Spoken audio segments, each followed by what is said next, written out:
Hey guys, Coach Adams here with Special Team Science. Today we're going to be talking a little bit more about kickoffs, more specifically gaining an advantage by alignment. So there's a few different things you can do. We're going to look at them and talk about them as far as where you put the ball and tee it up. You can do that anywhere between the hashes. The other thing you can do is really shrink the field. So if you want to move the ball to a hash, you can shrink the field. It'll shrink the lanes that you run in and make it harder for other teams to set up blocks.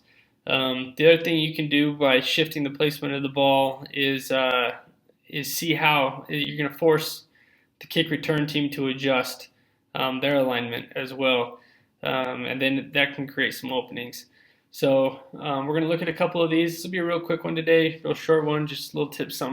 So here's your typical spread kickoff formation from the middle of the field, just 5 by 5. Remember, the most you can ever shift anything is to 6 by 4. But I just want to show you the advantages of moving the ball to a hash, or at least further over. Something I like to do is kind of split the difference between the hash and in the middle of the field.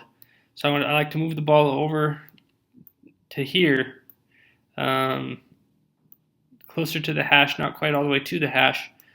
And then what I do is I stay 5 by 5, and I just tell this guy, my gunner on the right side, I tell him, now you're just going to move in just outside of the hash, and you're containing everything, keeping everything inside the hash. So what I've done now is I've just eliminated this top half of the field. I shrunk the field down, so now they got to get 11 blocks in this short space.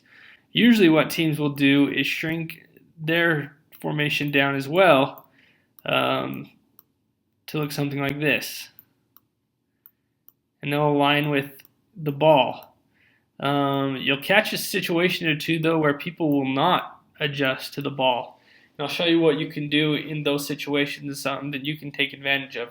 But by doing this, you've really shrunk the field. People get worried about a trap coming out to the right. As long as you're to your right, as long as your kicker is good enough that he's not going to put the ball over here, and you have confidence that he's going to put it down the hash, it's really hard for them to get over and get to that trap before any of these guys get there. And it also makes it really difficult to trap anybody because the lanes are so small. So it's not you don't have these big open spaces where guys aren't converging down. You've added an extra guy that's closer to the ball. So let's say, for example, the kick return's coming up this way, where typically you'd have 2 guys that are coming, and he's trying to split those 2 guys. Well, now you have 3 or 4 guys that can make the tackle because they're all so close. So something to take advantage of, something a lot of college teams are doing these days. If a team doesn't adjust to you, I'm going to show you, one of the things that you can do, take advantage of it.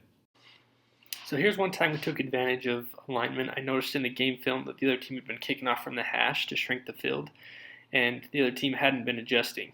So on our second kickoff, we lined up on the right hash, did the dribble middle kick that I showed in another tutorial, and we just got it just by alignment. So something to look at when you're going through game film and maybe gain an advantage.